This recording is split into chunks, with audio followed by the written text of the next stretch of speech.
week of Speaker Johnson's inexplicable taxpayer-funded paid vacation for House Republicans.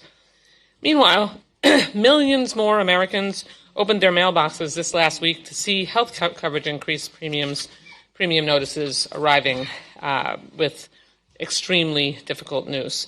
And instead of working with Democrats to fix the crisis they've created and reopen our government, Republicans are instead trying to ratchet up the pain that Americans will feel. This cruel and callous administration has made it clear they will not fully fund food assistance funding through SNAP in November through contingency funding, choosing instead to cut benefits for 42 million Americans. Of course, this is after Republicans already slashed SNAP by $186 billion this year in the Big Ugly Law, the largest cut to food assistance in American history. Also, millionaires, billionaires, and big corporations can have lavish permanent tax breaks. And while all of this comes to a head, Jeffrey Epstein's best friend in the White House jetted to the other side of the world to try and unravel the tariff chaos that he unleashed on working families and the global economy. Trump can't run far enough away or be further from the pain that he himself has caused. And Republicans can't make it any more clear that they just don't care what working Americans are up against right now. And I'm glad our witnesses and the DWC are here today to tell the true reality of this and what it means for women. Because women are the foundation of our care economy, and this vicious Republican agenda is about to crush us. The Republicans' agenda will rip coverage away from as many as 15 million Americans in their Big Ugly Law, and by letting these ACA-enhanced premium tax credits expire. And when hospitals close or Republicans push people off their Medicaid benefits and slash billions in future Medicare funds, it's women and working families who feel it first and worse. As a breast cancer survivor, I know that when women lose health care coverage because they can't afford it, that means they're going without vital screenings like mammograms, so they can catch breast cancer early if they're going to have to face it. This means later stage diagnoses and more deaths from breast cancer. In the waning days of Breast Cancer Awareness Month, Republicans' refusal to negotiate with Democrats to prevent this is inexcusable. Instead of that agenda of cruelty and destruction, Democrats are fighting to strengthen our care economy. We want to raise the minimum wage and deliver on paid sick leave. We want tax breaks to go to families who need better daycare options, not billionaires shopping for a jet. We want to expand Medicare and Medicaid to provide vision and hearing coverage and offer help to families who struggle with the costs of long-term care without having to get rid of everything they own. But because of Republicans' billionaire protection racket, right now American families are gathering around kitchen tables to figure out how to pay for huge spikes in health care coverage. And for millions of them, the painful answer is that they will simply have to just go without it. My home state will get clobbered. Of the 25 congressional districts with the highest ACA enrollment, all but 8 are in Florida. The rest are all in red states, too. Over 80,000 people in my district are staring at the loss of health care coverage. 203,000 in my district will see their health care costs explode. But sadly, Republicans simply do not care. That's why we need to share the harsh truth of what's at stake, and we have an impressive roster of witnesses who will do just that this morning. These are people on the front lines helping to keep America healthy, working, and strong. And now I have the honor to yield to the Democratic leader who is leading our fight for more affordable coverage for all, Hakeem Jeffries. Leader? Well, good morning. Thank you to our steering and policy co-chair, Debbie Wasserman Schultz, for convening us, for her leadership. It's an honor and a privilege to be here with all of you.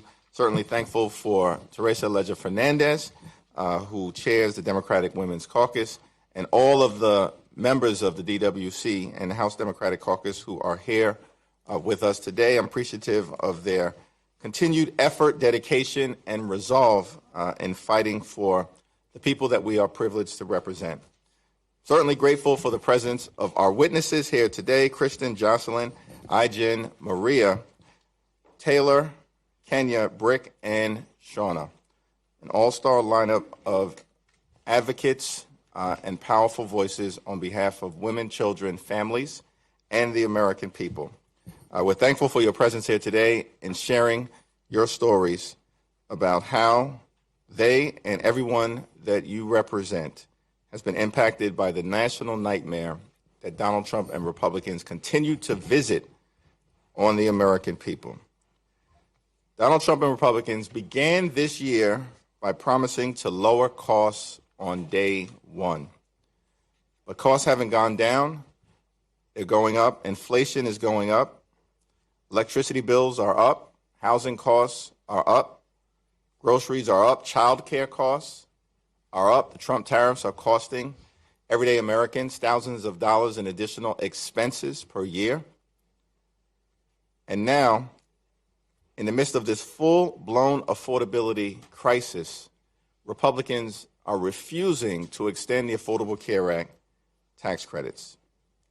Now, earlier this year, House and Senate Republicans, led by Donald Trump, jammed their one big, ugly bill down the throats of the American people and detonated the care economy. They imposed the largest cut to Medicaid in American history, which will make it increasingly difficult for caregivers to be paid for caring for their loved ones or to receive the medical care and benefits that they rely upon to survive. Republicans are causing hospitals, nursing homes, and community-based health centers to close all across the country, including in rural America. They've inflicted the largest cut to nutritional assistance, to SNAP, in American history, $186 billion in cuts, literally ripping food from the mouths of hungry children, women, families, seniors, and veterans all across the country. Now Donald Trump and his administration are sitting on a reserve fund that Congress had provided to cover SNAP benefits in the event of any lapse in appropriations. But instead of protecting the 42 million Americans who rely on SNAP for nutritional assistance, they are making these Americans confront hunger. In the wealthiest country in the history of this world, this should not be happening. It's a disgusting dereliction of duty. That's why we're here today, fighting for all of you, the American people, who are confronting this intense assault on the economy, on health care, on nutritional assistance, on women, children, and families, and on the American way of life. And House and Senate Democrats are united, and we are prepared to stay in this fight until we win this fight on behalf of the American people.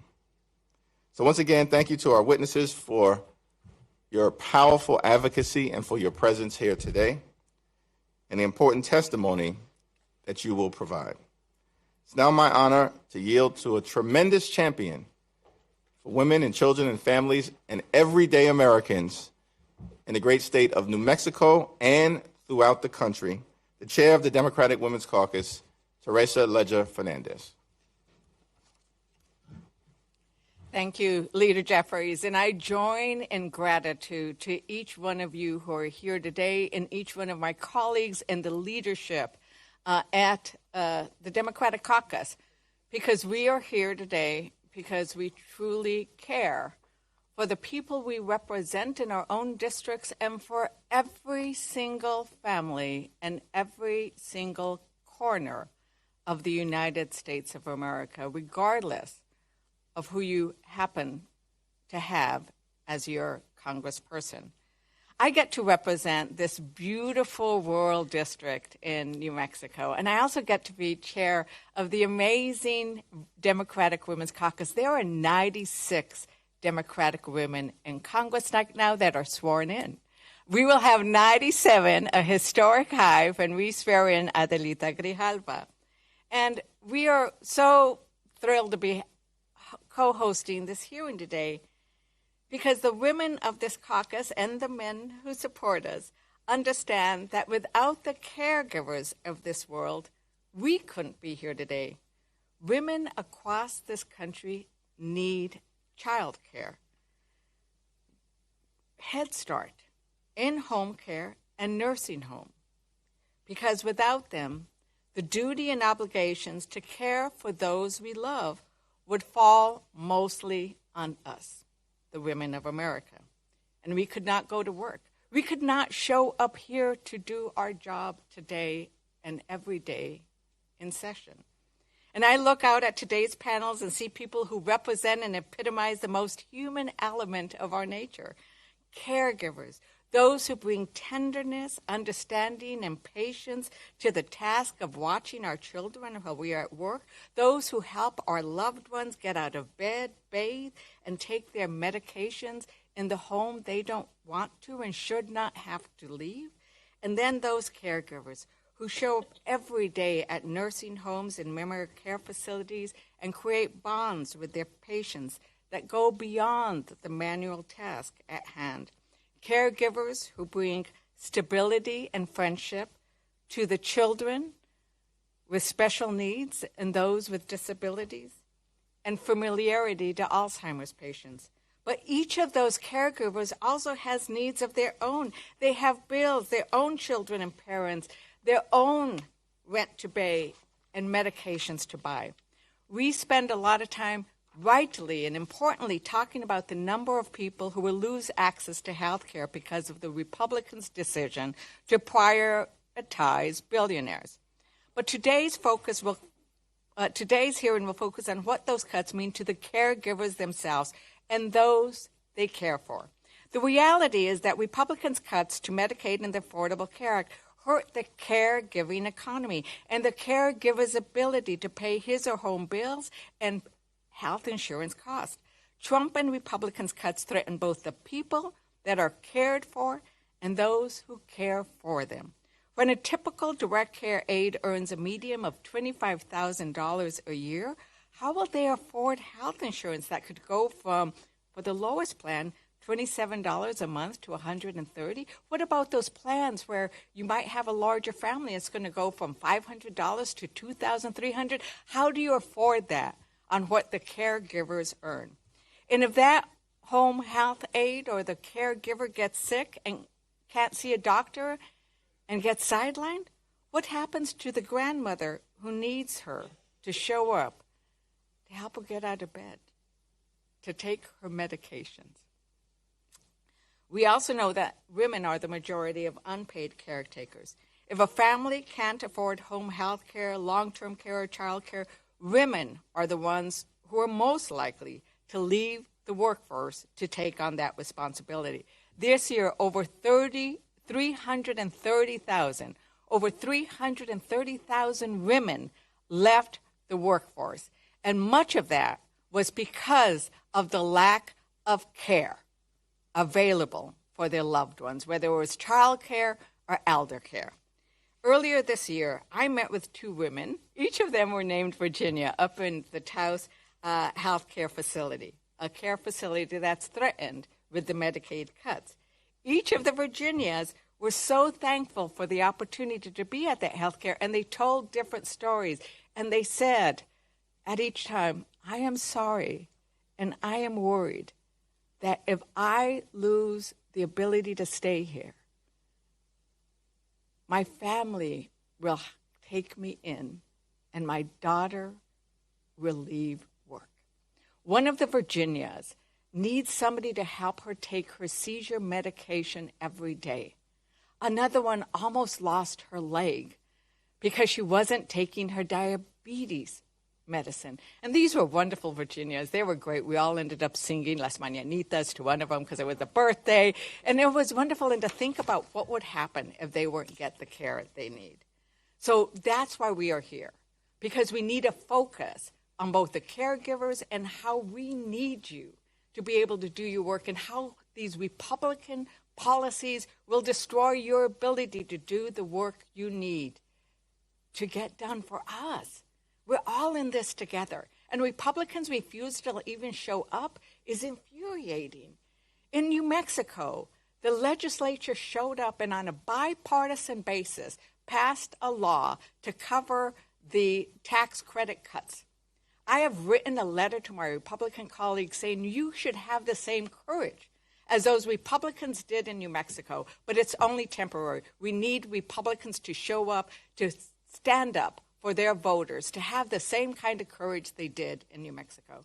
So thank you for being here today.